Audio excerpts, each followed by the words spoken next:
Hello friend, I am आशीष। और जैसे कि हमने लास्ट लेक्चर में हमने गैल्वेनिक सेल के बारे में पढ़ा था। अब उससे रिलेटेड कुछ और चीज भी मुझे बतानी है इस लेक्चर में, तो हम आज उनके बारे में डिस्कस करेंगे। देखो, हमने गैल्वेनिक सेल के बारे में क्या पढ़ा था कि हमने एक एनोडिक चैम्बर लिया था, मतलब दो कंटेनर लिए थे, ठीक है, जिसमें हमने जिंक की इलेक्ट्रोड डिप करी थी और एक में कॉपर की इलेक्ट्रोड डिप करी थी। ठीक, ये एनोड बोला था मैंने।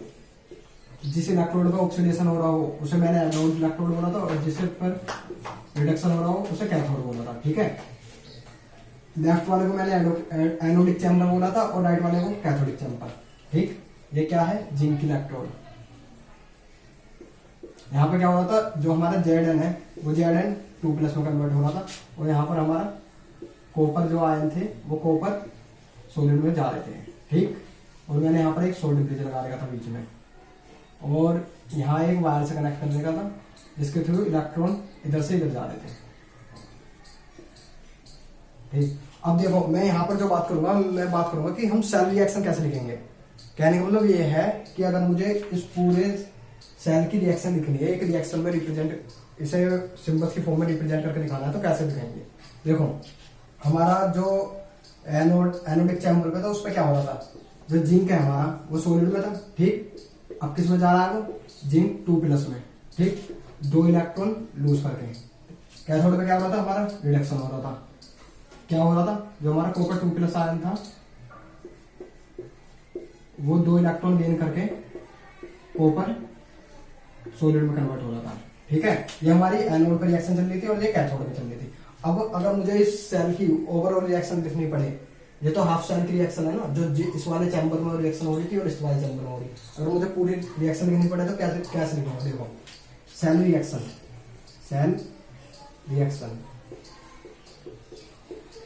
कहने का मतलब ये है कि इस पूरे गैल्वेनिक सेल में क्या रिएक्शन कैसे चल रही थी, कैसे रिप्रेजेंट करूंगा मैं उसे।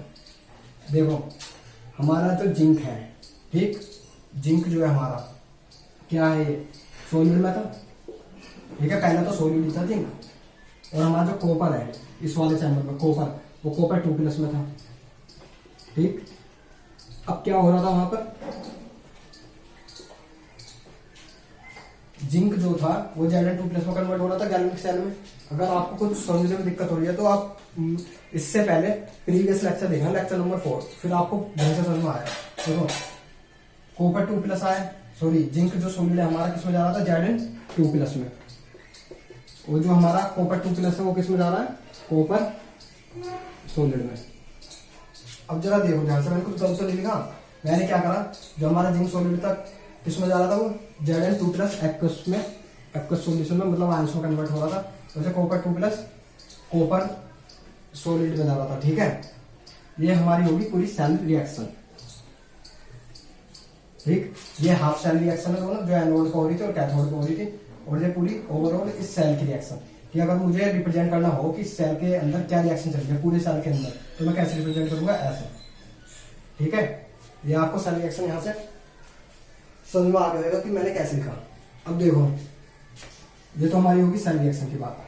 ठीक, अब एक चीज सोचो, अगर मुझे सेल का पोटेंशियल लिखना हो, क्या लिखना हो, सेल पोटेंशियल, मतलब EMF भी बोल देता हूं मैं, ई सेल। ठीक है, ई सेल लिखना हो, ठीक है, क्या है ये, सेल पोटेंशियल या EMF ऑफ, मतलब electromotive force, EMF of cell. देखो कैसे लिखूंगा, यहां पर क्या हो रहा है, ऑक्सीडेशन। ठीक है, मतलब इसका कुछ ऑक्सीडेशन पोटेंशियल होगा एनोड का, EOP, और कैथोड पे क्या हो रहा है, रिडक्शन। तो देखो, ई सेल को मैं ऐसे लिख सकता हूं, जो इसकी कुछ ऑक्सीडाइज होने की क्षमता है, जिंक की कुछ क्या है, ऑक्सीडाइज होने की क्षमता, मतलब इसका कुछ ऑक्सीडेशन पोटेंशियल होगा और इसका कुछ रिडक्शन पोटेंशियल होगा। अगर मैं दोनों को सम कर दूं तो मैं पूरे सेल का पोटेंशियल निकाल सकता हूं।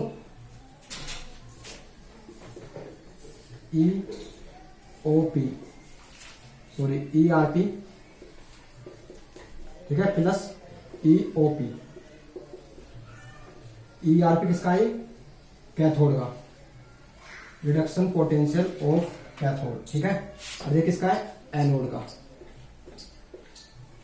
एनोड का, ठीक। देखो ये तो मेरा हो गया ई सेल, इसे मैं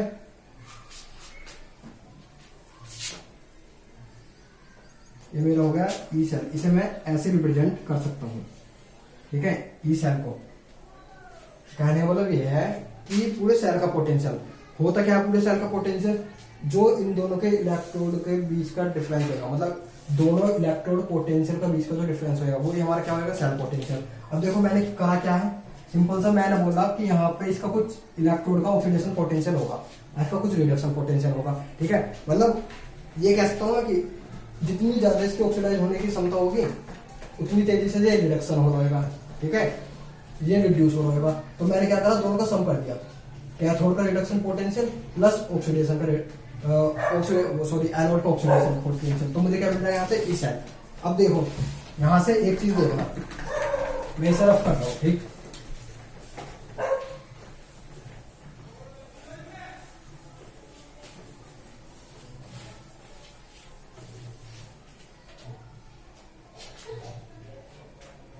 देखो मैंने आपको फर्स्ट या सेकंड लेक्चर में बताया था कि हमारा जो ERP या सॉरी EOP, ठीक, जो हमारा ऑक्सीडेशन पोटेंशियल होता है वो नेगेटिव ऑफ ERP होता है, और मैंने इसे डिटेल में भी समझाया था कि ये कहना क्या चाह रहा है एक्चुअल में। तो मैं क्या करूंगा यहाँ से सिंपल सा EOP को, जो एनोड का EOP ऑक्सीडेशन पोटेंशियल, मैं उससे इससे रिप्लेस कर दूंगा।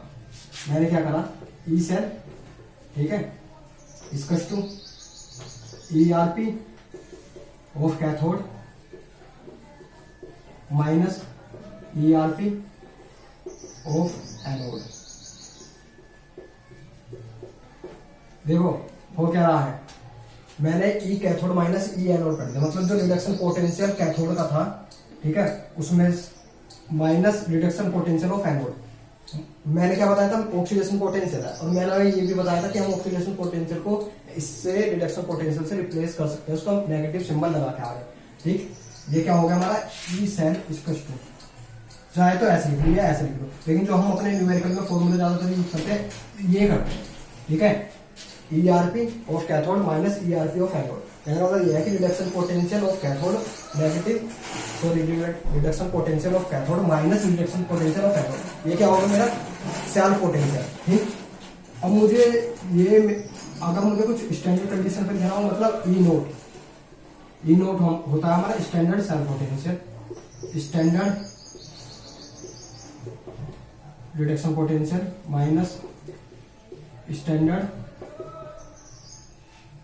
रिडक्शन पोटेंशियल ऑफ एनोड,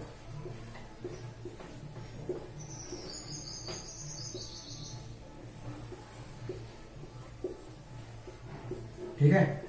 मैं इसे ऐसे भी लिख सकता हूं, ई नोट क्या रिप्रेजेंट करता है यहाँ पर, ये स्टैंडर्ड कंडीशन का जो पोटेंशियल होता है ना सेल का, वो होता है। कहने का मतलब ये है कि स्टैंडर्ड कंडीशन क्या हो सकती है, देखो स्टैंडर्ड जो रिडक्शन पोटेंशियल होता है वो जब हम कुछ एक्टिविटी या कंसंट्रेशन वन मान लें, ठीक है, और एक टेम्परेचर पे, ये मैं आपको डिटेल में समझाऊंगा कि स्टैंडर्ड पोटेंशियल क्या होता है। आप अभी बस ध्यान रखो कि स्टैंडर्ड पोटेंशियल वो होता है। देखो थोड़ा समझाने की मैं कोशिश भी करता हूँ, चलो यहाँ पे छोड़ो, देखो मेरी बात सुनो, आपने ये नोट कर लिया।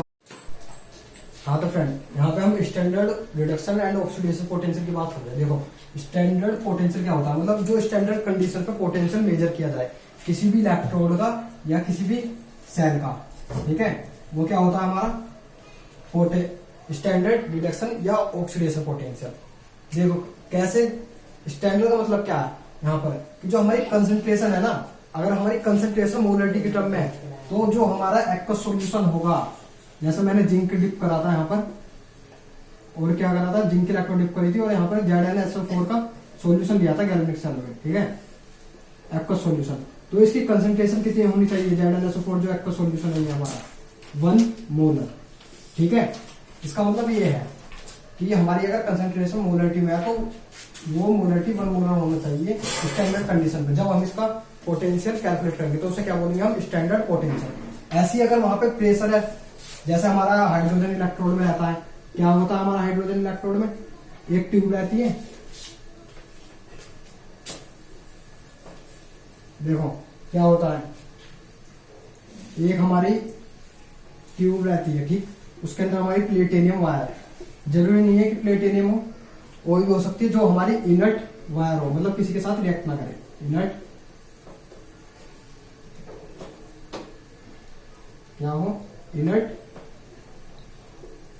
हो हमारी, ठीक है, हम प्लेटिनियम, ठीक। अब क्या होगा, यहां पर हम इसके अंदर H2 गैस इंसर्ट करते हैं। क्या करते हैं, H2 गैस, कितने प्रेशर पर, 1 बार प्रेशर पर, 1 बार, ठीक।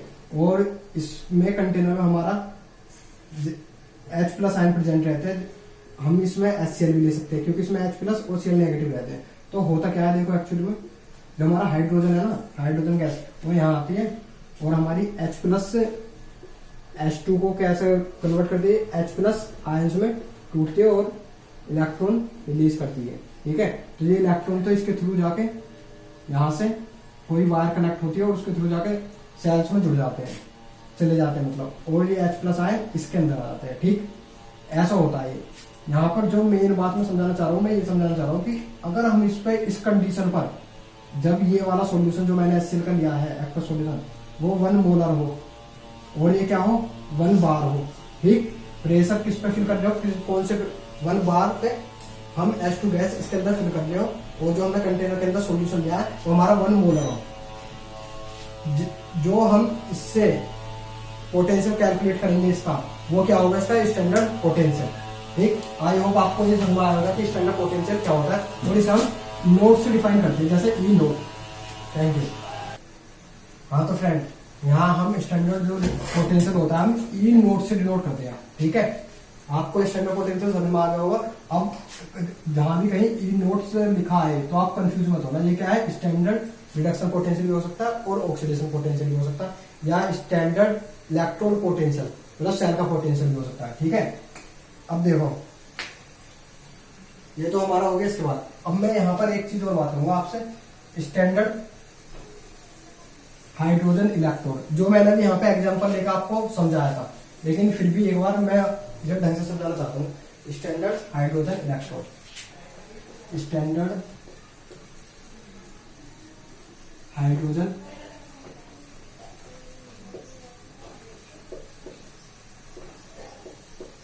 इलेक्ट्रोड, देखो स्टैंडर्ड का मतलब मैं भी आपको समझा देता हूँ कि जहां पर कंसेंट्रेशन क्या हो, 1 हो। कहने का मतलब ये है कि हम कंसेंट्रेशन मोलरिटी में भी नापते हैं, मोलरिटी में भी नापते हैं, लेकिन मैं यहाँ पर मोलर में ले रहा हूँ, मोलरिटी, ठीक है। तो हमारी क्या हो, कंसेंट्रेशन 1 हो और जो प्रेशर हो वो 1 बार हो। तो देखो होता क्या है, एक कंटेनर है, ठीक, मैंने क्या करा, उसके अंदर वही सेम जो H+ आयन का सोर्स हो मैंने वो भर दिया, जैसे कि HCl ही भर देता हूँ, ठीक है, HCl। तो ये कैसे प्रेजेंट रहता है, H+ और Cl नेगेटिव में। अब मैंने क्या करा, इसके अंदर एक ट्यूब डिप करी और उसके अंदर एक क्या, प्लेटिनियम वायर, ठीक है, ये क्या है, प्लेटिनियम वायर। और मैंने क्या करा, यहां से H2 गैस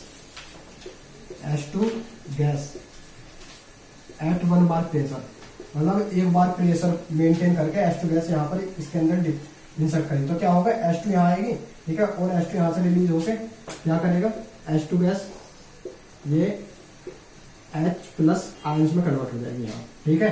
तो यहाँ पे इलेक्ट्रॉन रिलीज होंगे, अब जब इलेक्ट्रॉन रिलीज होंगे तो वो यहाँ के थ्रू यहाँ से चले जाएंगे, ठीक।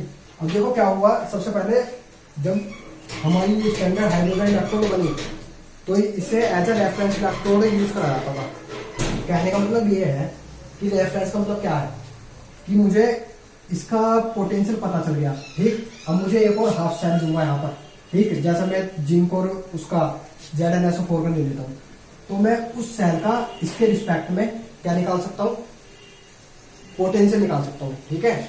उस वाले सेल का, हाफ सेल का, इस हाफ सेल के रिस्पेक्ट में पोटेंशियल निकाल सकता हूँ। जैसा मैंने मान लिया कि मुझे इसका पोटेंशियल 0 असाइन कर दिया मैंने, ठीक है, क्या कर दिया, 0। तो अब यहाँ पर एक और सेल लेके हाफ सेल, अब मैं उस इलेक्ट्रोड को डिप करके इस इलेक्ट्रोड का यहाँ पर पोटेंशियल निकाल सकता हूँ। जैसा जिंक की मान लो, मैंने जिंक की ले लिया, ठीक है, इसे इससे कनेक्ट करके मैं यहाँ पर इसका क्या निकाल सकता हूँ, इसका पोटेंशियल। कैसे निकाल सकता हूँ, वो हमें किसने बताया था, नस्ट इक्वेशन के थ्रू हम निकाल सकते हैं, वो अभी मैं आपको समझाऊंगा। ठीक, यहाँ के पास में स्टैंडर्ड हाइड्रोजन इलेक्ट्रोड थी, और ये पहले किस लिए यूज होती थी, खैर अब भी होती है, कि रेफरेंस इलेक्ट्रोड के लिए यूज होती थी। ठीक है, लेकिन इसे रेफरेंस के लिए क्यों यूज करा जाता, क्योंकि 1 बार प्रेशर मेंटेन करना बहुत ही मुश्किल बात है। 1 बार प्रेशर मेंटेन करना बहुत ही मुश्किल बात है, इसलिए अब इसकी जगह बहुत सी इलेक्ट्रोड आ गए, कैलोमल इलेक्ट्रोड, ठीक है, जो as a reference electrode use की जाती है। तो आपको इसकी ज्यादा डिटेलिंग में जाने की जरूरत नहीं है। वैसे अब जो हमारा एक चीज और यहाँ पर समझना चाहता हूँ, ये स्टैंडर्ड हाइड्रोजन इलेक्ट्रोड हो गया, ठीक है, ये आपको समझा रहेगा। हाँ तो फ्रेंड, मैं यहाँ पे आपको 3 चीजें समझाना चाहता हूँ। अगर हमारा ई सेल, ठीक है, मतलब ई सेल की वैल्यू, हमारा जो सेल पोटेंशियल वैल्यू अगर नेगेटिव आ रही है, ठीक है, तो उसका मतलब है कि रिएक्शन नॉन स्पॉन्टेनियस है। नॉन स्पॉन्टेनियस, स्पॉन्टेनियस ये मैं आपको प्रीवियस लेक्चर में समझा चुका हूँ। आप बस अगर ई सेल की वैल्यू नेगेटिव है तो इसका मतलब क्या है, रिएक्शन नॉन स्पॉन्टेनियस। कहने का मतलब ये है कि अगर कोई हमारी ए से बी रिएक्शन जा रही है ना, ठीक है, तो ये नॉन स्पॉन्टेनियस है, मतलब अपने आप नहीं जाएगी, इसे कुछ हीट देनी पड़ेगी। लेकिन बी से ए क्या होगा, स्पॉन्टेनियस। ए से बी नॉन स्पॉन्टेनियस, मतलब ए से बी रिएक्शन नहीं जाएगी अपने आप। ठीक, अब ई सेल पॉजिटिव का मतलब, और हम इससे दूसरी चीज क्या कैलकुलेट कर सकते हैं, अगर हमारी ए से बी हमने कोई रिएक्शन लिखी है और उसका ई सेल क्या रहा है, नेगेटिव, तो हम उससे ये पता लगा सकते हैं कि ए से बी रिएक्शन नहीं चल रही, बी से ए जा रही है। ठीक, स्पॉन्टेनियस सेम बात, कि अगर ए से बी जा रही है तो हमारी रिएक्शन स्पॉन्टेनियस है। और स्पॉन्टेनियस रिएक्शन कैसे पता करेंगे, जब हमारी ई सेल की वैल्यू पॉजिटिव आ रही होगी। ठीक है, अगर हमारी, और थर्ड पॉइंट, अगर हमारी ई सेल की वैल्यू 0 है तो इसका मतलब होता है जो हमारी रिएक्शन है ना, वो क्या है, इक्विलिब्रियम पर है। रिएक्शन क्या है, इक्विलिब्रियम पर। ठीक, आपको ये तीनों पॉइंट अच्छे से समझ में आएंगे, और हम नेक्स्ट लेक्चर में नेक्स्ट इक्वेशन के बारे में स्टडी करेंगे। ठीक, आई होप अगर आपको ये समझ में ना आए हो तो कमेंट बॉक्स में जरूर कमेंट करना। Thank you.